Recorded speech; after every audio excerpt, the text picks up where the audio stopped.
As long as you are on my arm, I'll always keep you safe from harm. I want you to be my bride and sing, sing, sing along while I'm walking. Here, here, here's your love, girl. Here, here, here is your love. Well, you're gonna go somewhere. I've got a lot to love to give. I've got a kiss for your name on.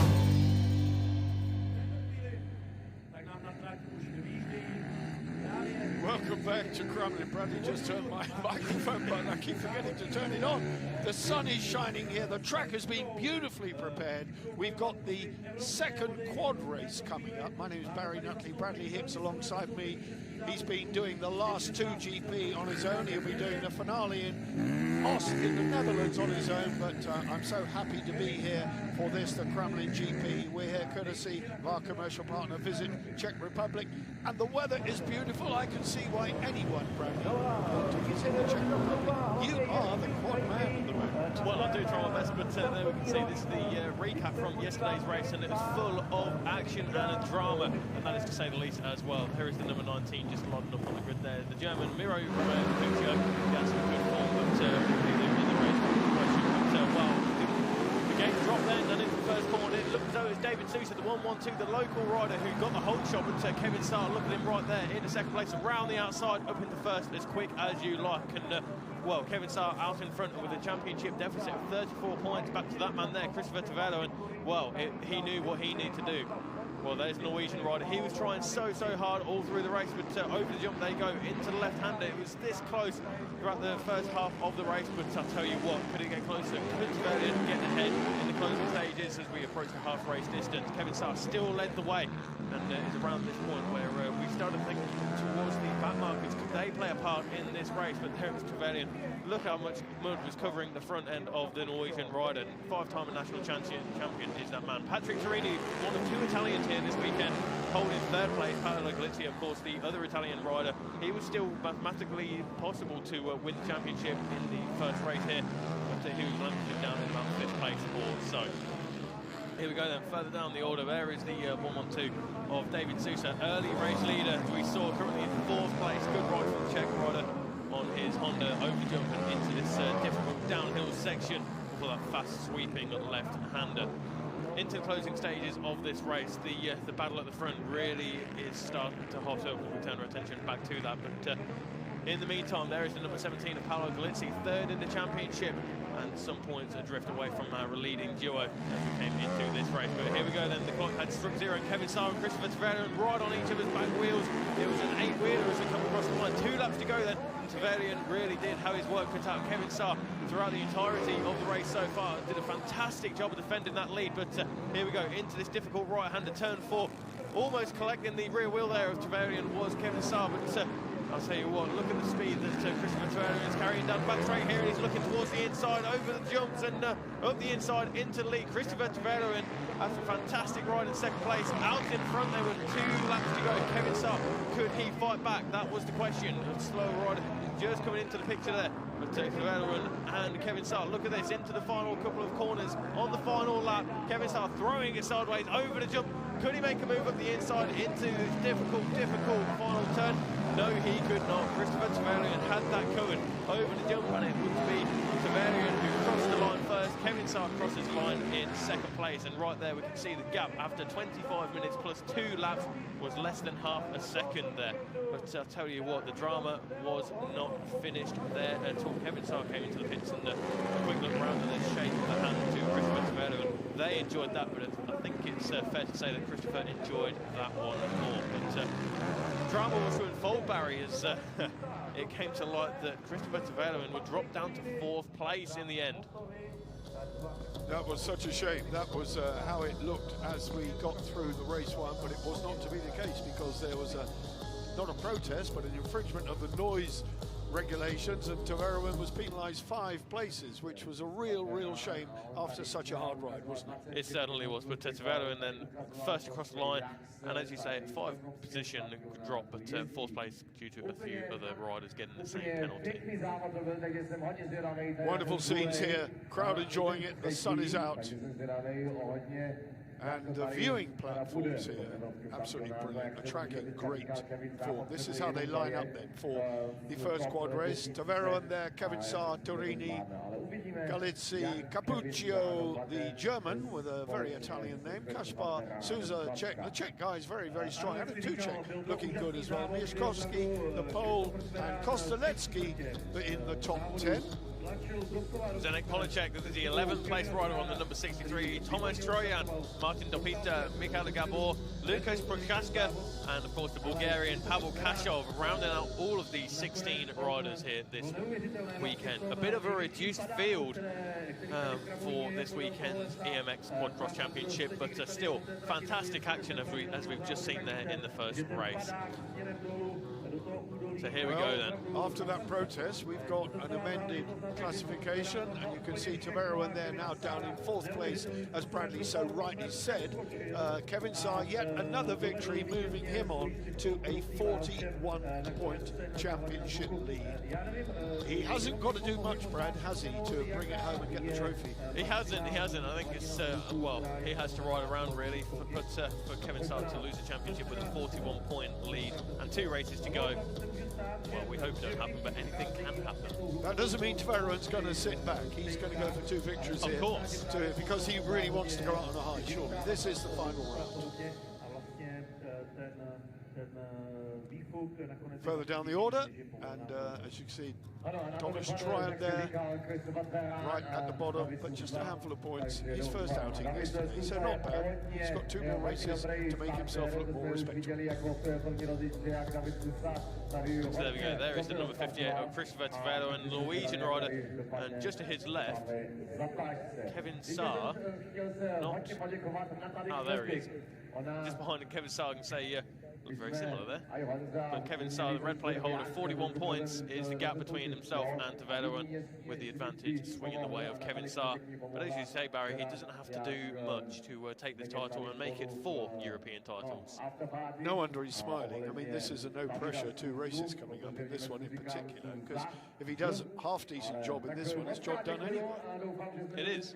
So, of course, after this one, there will only be 25 points left on the table up for grabs. But right now there is 50, and the 41-point gap between Saar and Taveron. Paolo Galizzi mathematically could have won the championship before the first race, as could Romain Kviajda, but of course Kviajda not here. But as you say, after that first race, it is a 2-horse race between Saar and Taveron. Torini there, everybody keying themselves up. You know, I am impressed. The more I see of these quads, the more I'm impressed with the speed they ride at, the control. It is not easy, as I've explained many times, you know, not that I've raced one in motocross, but I've certainly raced a quad on the flat stuff. They are not the easiest thing to control, and to get them right before taking off, jumping the way they do, astonishing. It really is. And another word for Patrick Torini, he went fastest in this morning's warm-up session by 2.3 seconds, so keep your eye on the Italian. There is Paolo Galizzi, the man 3rd in the championship, number 17. Unfortunately, he can't win the championship now, but still good season for Paolo Galizzi. It's a good feature to have the quads on the same program as the FIM World Sidecar Motocross Championship, because it enhances the program. They are very entertaining. They are not dissimilar in rider attitude and the team spirit and the whole ethos, really, of the paddock atmosphere. Very good to have them on board, and they provide a useful addition and a colourful addition. They certainly do, and well, with the racing that we saw yesterday, it just adds to the atmosphere and the drama of the whole circus that is the FIM World Sidecarcross Championship. Young, and I say young, look at the young face there of Adam Tuchek, just grinning out. Now there is a young man, obviously, with a bright future ahead of him. He has to be of tender years. He doesn't look anything but a teenager, does he? I think you're right there. He has to be a teenager, or maybe even early 20s, but even then, that's at a push. But, well, he's been showing some promising form in the earlier race yesterday. He was 6th place, was Adam Tuchek. So right now we are looking at the 117 rider, Kasper Miszkowski, the Polish rider. He had a good ride yesterday as well. Came into this round in the 6th place in the championship, but Victor Kuzmichak was the man in front by 1 point. And of course, Kuzmichak not here this weekend, so Miszkowski can make it up to 5th place, maybe even top 4 in the championship. Well, we've said many times, after the troubles of 2020, it's a short, truncated season, just 3 rounds for the quads, but 3 races at each round. So they've had 9 races, or they will have done by the end of the season, on their way to the championship. Polacek there, number 63, Czech rider on a Husqvarna, a majority of Yamaha powered. 1 Honda in there and a couple of Huskies. So, and he is one of those Husky exponents. But as I say, when we get into 2022, I'm pretty certain the EMX Quad Championship will be joining the sidecars at several of the rounds. Kosteletsky, another local man with great support. And the commentator here, just outside our window, in actual fact, doing a great job whipping up the crowd. Yeah, he is. All hats off to that guy there. But, well, 2 minutes there before we make the way to the gates. Tension really is starting to build now, Barry. There is a title to be won. Well, did that lady blow me a kiss, or was that to the world? No, you're being too optimistic there, I think. You can live in hope. Well, maybe 50 years ago. Oh, thank you very much. Thank you very much. It's a long walk back. Oh dear. Visit Czech Republic, our commercial partners, branch of the Czech Tourist Board, and very well aware that to bring people back to this beautiful countryside is a two-edged sword. It's a double benefit. It's a benefit to the economy, the local traders, the local shops, hotels, all that sort of thing. And believe me, it will be a huge benefit to you if you come and see this beautiful country and meet some of the charming people that reside within it. It's fairly modestly populated. There's lots of lovely outdoor countryside to enjoy, and we are right in the middle, about 80 kilometers from Prague. Nearest town, Nepomuk. This is the motor club of Nepomuk, and we have been extended, have we not, Bradley Hicks, a magnificent welcome. It really is. It really is. And I have to sound personal that I've never been to the Czech Republic before the first round in Yinin, but well, we visited the Czech Republic, and we're going to have to come back. It's absolutely fantastic. The scenery, the countryside, the rolling hills in the background, and especially with this weather as well, clear, cloudless blue skies. You can't beat it. Even if there was frost on the grass this morning. But we are in the 2nd week of October, and winter is just around the corner. The leaves are beginning to turn, as you can see. We're waiting now for the quads to make their way out and take up their gate positions. Now, remind me, gate positions are still from qualifying times, correct? Yeah, that's it. Tverian was the one who chose his gate first. Kevin Saar has gone more towards the middle than what Tverian has, but Paolo Galizzi on the far right-hand side of the gate, far left-hand side of the picture. But there you can see Kevin Saar, well, that's Patrick Torini on picture now. Just to his left is Miro Romeo Capuccio, German rider, number 19. But just to his left is the 311 of Kevin Saar. There he is then, champion designate. And I have to say that because with a 41-point lead, it would be a brave man to bet against him.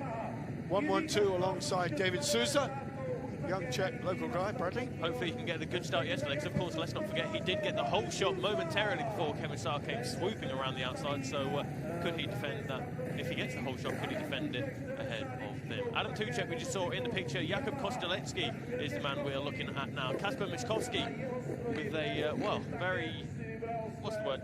Enthusiastic colour scheme, I would say. Same as Zdeněk Polacek there, the 25-year-old getting himself into the zone. Well, talking to his God, and I think we can be pretty well assumed in thinking that's Roman Catholic.